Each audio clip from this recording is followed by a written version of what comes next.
যারা বলেন পাই নাকি পাই না? এমন ব্যক্তি আছে যাদের ব্যবসা প্রতিষ্ঠান খুলতে দেয় নাই, চাকরির সেক্টরে জায়গা হয় নাই, মসজিদে নামাজ পড়তে দেয় নাই, স্ত্রীর কাছে থাকতে দেয় নাই, সন্তানদের কাছে থাকতে দেয় নাই, সব মেধা যোগ্যতা থাকার পরেও সিভিটা নিয়ে চেলে ফেলে দিয়েছে। আল্লাহি আল্লাহর কসম, তাদেরকে রাতের বেলা বাসাহারা করে তাদের মশার কামড় খাইতে বাধ্য করেছে। প্রত্যেকটা জুলুমের শাস্তি আল্লাহ তাদের কাঁধের উপরে চাপিয়ে দিয়েছে। চিল্লাই বলেন ঠিক না বেটে? আল্লাহু আকবার, আল্লাহু আকবার। একদম ফাও ফাও বসে আছে, কোনো কাজ নাই, কাম নাই, কিছুই নাই, কিন্তু আজান হয়ে গেছে, মসজিদে যায় না, ওই চেয়ারের উপরে বসে আড্ডা মারে। এমন কিছু ব্যক্তি সমাজে আছে না নেই? আছে, আছে। যারা বলেন আছে, আছে। তাহলে ও শয়তানের গোলাম হয়ে গেছে, ও আল্লাহর কাছে পরাধীন হয়নি। আর ইমানদার হলো পরাধীন। আজান দিতে দেরি, ইমানদার মসজিদে যাইতে দেরি নাই, কারণ ও জানে আমি আল্লাহর গোলামি করতে এসেছি, আল্লাহ রাব্বুল আলামিনের গোলামি করাই আমার হলো মূল কাজ। সুতরাং আল্লাহর অর্ডার আসলে সে আর নিজে স্বাধীন থাকে না, আল্লাহর সিদ্ধান্তের কাছে সে পরাধীন হয়ে যায়।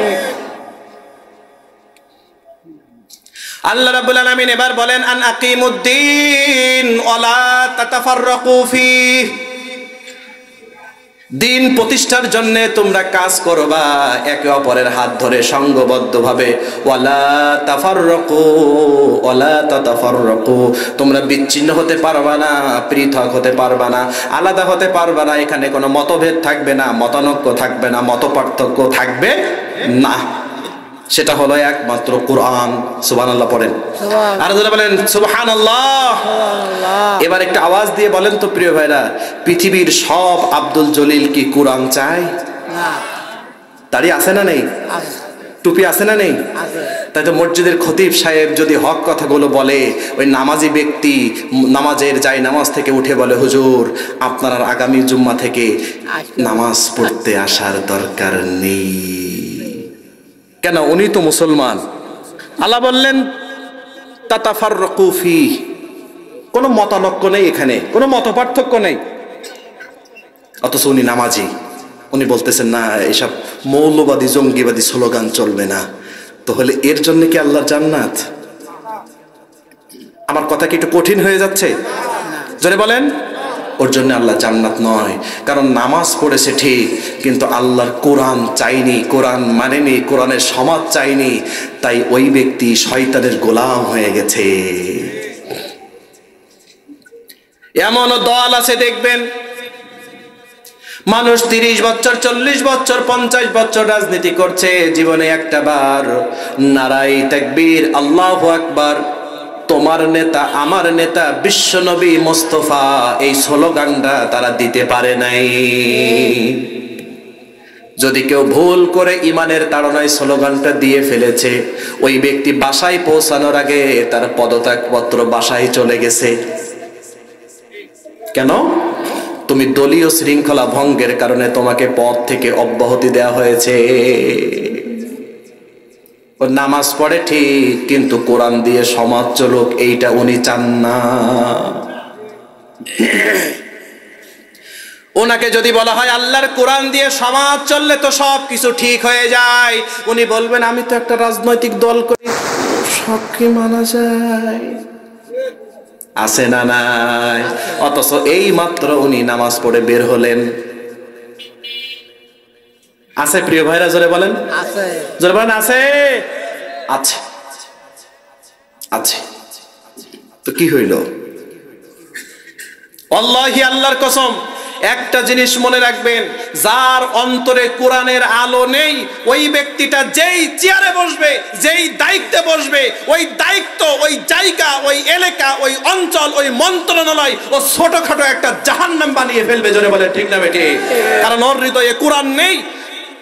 তাইও গরিব দুঃখী মেহনতি মানুষ বিধবা ভাতা টাকা নিতে দ্বিধাবোধ করে না, বয়স্ক ভাতার কাঠ মেরে খাইতে দ্বিধাবোধ করে না, 10 কেজি কাঠের চাউলের 7 কেজি দিতে দ্বিধাবোধ করে না, জনগণের টাকা নিয়ে ত্রাণগুলো নিয়ে ঘাটের উপরে বিছায়ে সেই ত্রাণের উপরে শুয়ে থাকতে ও দ্বিধাবোধ করে না। ও হাজার হাজার কোটি টাকা মেরে পাচার করেছে, ওর অন্তরে দ্বিধাবোধ লাগে না। রাস্তাগুলো মেরে খেয়েছে, ব্রিজ উৎপাদন হওয়ার আগে ব্রিজটা ভেঙে পড়েছে, ওর হৃদয়ে একবারও কাঁপে নাই। দেশের টাকা মেরে বিদেশে পাচার করেছে লক্ষ লক্ষ কোটি কোটি টাকা, ওর অন্তরে একটা বারও আঘাত লাগে নাই, কারণ ওর অন্তরে কোরআন নাই। তাই ওর দ্বারা সব খারাপ কাজ করতে ও সমর্থ। ধরে বলেন ঠিক না বেটে? ওর অন্তরে কোরআন নাই, ও প্রত্যেকটা খারাপ কাজ ওর দ্বারা সম্ভব। সম্মানিত সুধী, এবার বলেন তো এই কোরআনটা আপনার হৃদয়ে থাকার দরকার আছে না নেই? আছে। কোরআনওয়ালা মানুষ যদি প্রিন্সিপাল হয়ে যায়, ওই প্রতিষ্ঠানটা স্বর্ণের প্রতিষ্ঠান হয়ে যাবে। ঠিক। কোরআনওয়ালা মানুষ যদি মেম্বার হয়, তাহলে 1 নম্বর ইটের পরিবর্তে আর 3 নম্বর ইট রাস্তায় বসবে না। ঠিক। কোরআন যার অন্তরে আছে, ওই ব্যক্তি যদি চেয়ারম্যান হয়ে যায়, বিধবা ভাতার কার্ড দেওয়ার আগে 2000 টাকা ওর নিজের পকেটে ঢুকাবে না। বাস্তব নাকি অবাস্তব প্রিয় ভাইরা? আরো যারা বলেন ঠিক না ঠিক? আল্লাহি, আল্লাহর কসম, যাদের অন্তরে কোরআন নাই ওরা দুদককে ভয় করে, আল্লাহকে ভয় করে না। হ্যাঁ, তাই তো টাকা পয়সা দেশে রাখে না, যদি দুদক এসে আবার ধরে ফেলে তাই ট্রান্সফার করে বিদেশে পাঠায়। আর যাদের অন্তরে কোরআন আছে তাদের মন্ত্রণালয়গুলো দুর্নীতি মুক্ত মন্ত্রণালয়, সার্চ লাইট দিয়ে খুঁজলেও 2 টাকার দুর্নীতি মেলে না।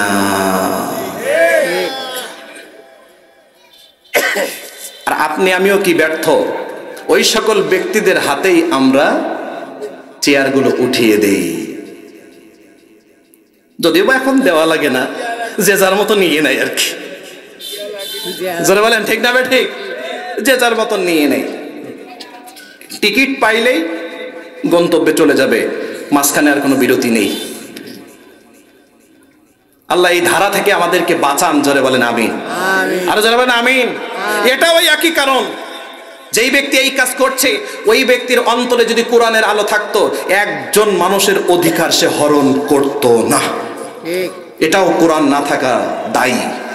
তার অন্তরে কোরআন নেই, তার পক্ষে এটা সম্ভব হয়েছে।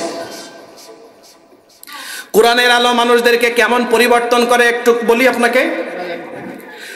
আল্লাহর হাবিব সাল্লাল্লাহু আলাইহি ওয়াসাল্লাম একদিন রাতের বেলা সাহাবীদের সাথে কথাবার্তা বলছেন, এমন সময় একজন ক্ষুধার্ত ব্যক্তি এসে আল্লাহর হাবিব সাল্লাল্লাহু আলাইহি ওয়াসাল্লামকে বললেন, আল্লাহর নবী, আমি বড্ড ক্ষুধার্ত, ক্ষুধা আমাকে মনে কষ্ট দিচ্ছে, আপনি আমাকে কিছু খেতে দেন। আল্লাহর হাবিব সাল্লাল্লাহু আলাইহি ওয়াসাল্লাম বাসায় খবর পাঠালেন, যাও বাসায় খাবার দাবার কিছু আছে কিনা দেখো। বাসায় খোঁজ খবর নিয়ে দেখা গেল আল্লাহর হাবিবের বাসায় কোনো খাবার দাবার নাই। আল্লাহর হাবিবকে এসে বললেন, আল্লাহর নবী, সবাই দরদ নিয়ে, মায়া নিয়ে, ভালোবাসা নিয়ে পড়ে ফেলেন সাল্লাল্লাহু, বাসায় খবর নিয়েছি, বাসায় কোনো খাবার দাবার নেই। আল্লাহর হাবিব সাল্লাল্লাহু আলাইহি ওয়াসাল্লাম বলেন, শোনো, তোমাদের মধ্যে এমন কে আছো আমার মেহমানকে রাতের বেলা মেহমানদারি করাবে? কারণ তৎকালীন সময় সবারই কম বেশি অভাব অনটন আছে না নেই? আছে। কিন্তু আল্লাহর হাবিবের সম্মানের দিকে তাকিয়ে একজন আনসারী সাহাবী বললেন, আল্লাহর নবী, আপনার মেহমানকে আমি রাতের বেলা মেহমানদারি করাতে রাজি। আনসারী সাহাবী আল্লাহর হাবিবের মেহমান নিয়ে বাসায় চলে গেলেন। তিনিও জানেন না বাসায় খাবার দাবার কতটুকু আছেন কিংবা কি। স্ত্রীকে ডাক দিলেন, ডেকে বললেন, আল্লাহর হাবিব সাল্লাল্লাহু আলাইহি ওয়াসাল্লামের মেহমান নিয়ে এসেছি, বাসায় খাবার দাবার কি আছে? আনসারী সাহাবীর স্ত্রী বললেন, শোনেন, আজকে সিদ্ধান্ত নিয়েছিলাম আপনিও না খেয়ে থাকবেন, আমিও না খেয়ে থাকবো, খাবার যতটুকু আছে শুধুমাত্র বাচ্চাদের হবে। এখন আপনি রাসূলের মেহমান নিয়ে এসেছেন, যদি মেহমানকে দেই বাচ্চাদের হবে না, যদি বাচ্চাদের দেই মেহমানের হবে না। সুবহানাল্লাহ পড়েন প্রিয়। আনসারী সাহাবী বললেন, শোনো, তুমিও না খেয়ে আমিও না খেয়ে সন্তানদেরকেও না খাইয়ে ঘুম পাড়িয়ে দাও, খাবার যতটুকু আছে সবটুকুন মেহমানের পাত্রে দিয়ে দাও। একটু বলেন তো, আপনার বাসায় মেহমান গেলে কি আপনি খুশি হন? হ্যাঁ, আওয়াজে বলতেছে হন না মনে হয়। শোনেন, এমনও ব্যক্তি আছে বাসায় একজন থেকে দুইজন মেহমান গেলে তার চেহারা কালো হয়ে যায়। আছে না নেই? আরো জোরে বলেন। আর এমন কিছু বোন আছে বাসায় মেহমান দেখলেই তার চেহারা মলিন হয়ে যায়, এমনি শরীর চলে না, রান্না বান্না কি করব, এইটা করব কখন, সেইটা করব কখন, তার চেহারা খারাপ। এটা ভালো লক্ষণ নয়, এটা ভালো লক্ষণ নয়। আবার এমন কিছু ব্যক্তি আছে যাদের বাসায় মেহমান গেলে অন্যের কাছ থেকে ধার দিরা করে বাজারঘাট করে মেহমানকে খাওয়ায় তারা আত্মতৃপ্তি পায়, এমন কিছু ব্যক্তিও আছে।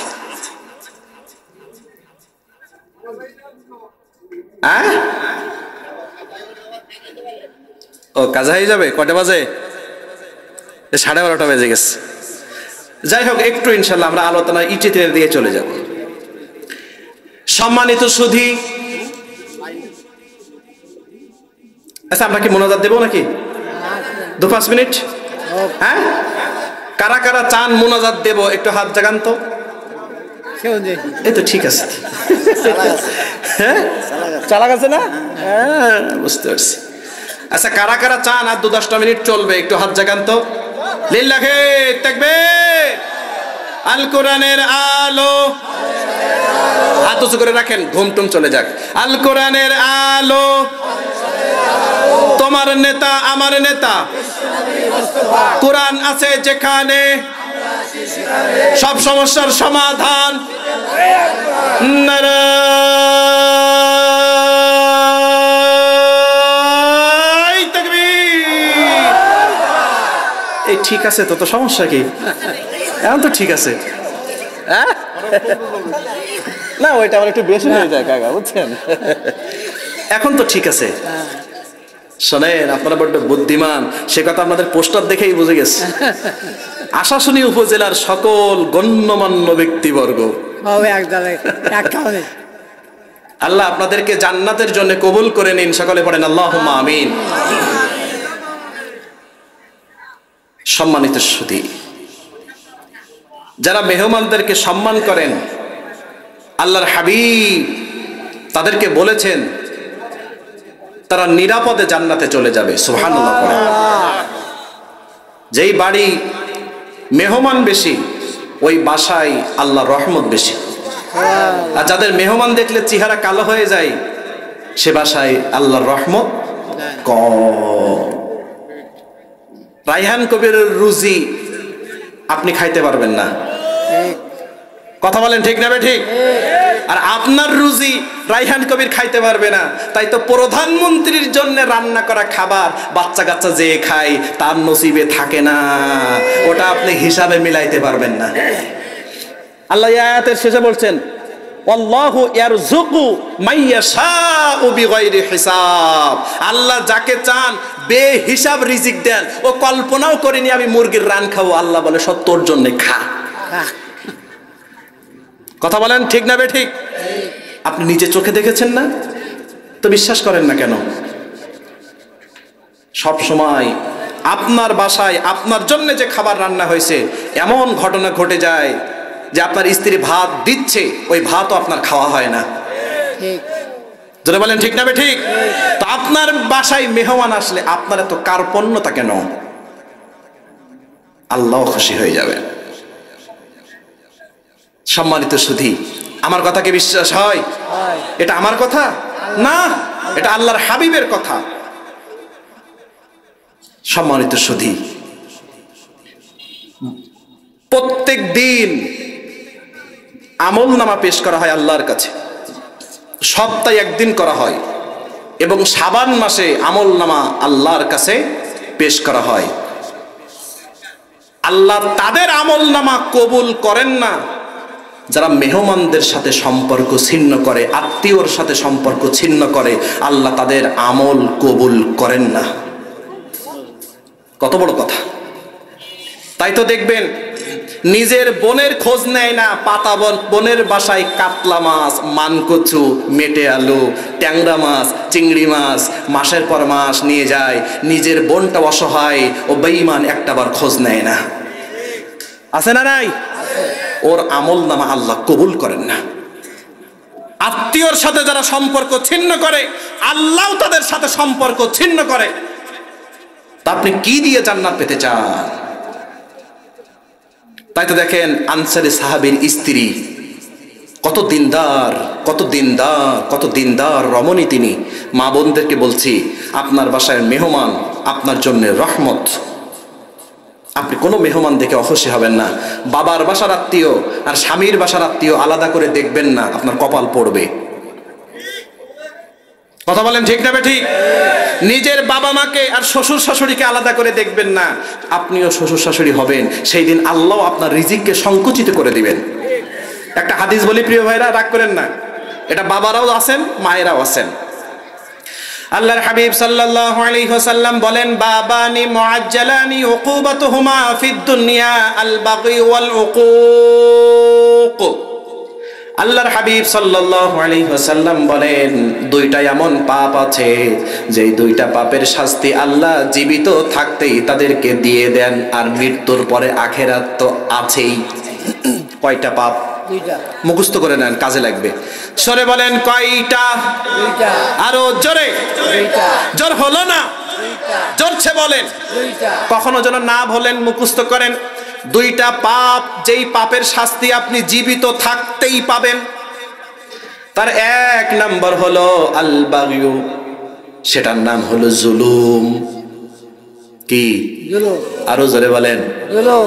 ভাই যদি ভাইয়ের উপরে জুলুম করে, ভাই যদি বোনের উপরে জুলুম করে, ছেলে যদি বাবা মায়ের উপরে জুলুম করে, নেতা নেত্রী যদি কর্মীদের উপরে জুলুম করে, রাষ্ট্রীয় ক্ষমতায় যারা আছে বিরোধী দলের উপরে যদি জুলুম করে, প্রত্যেকটা জুলুমের শাস্তি আল্লাহ তাদেরকে বেঁচে থাকতেই দিয়ে দেবে। যারা বলেন ঠিক নাকি ঠিক? এই হাদিসের বাস্তব রূপ আমরা দেখতে পাই নাকি পাই না?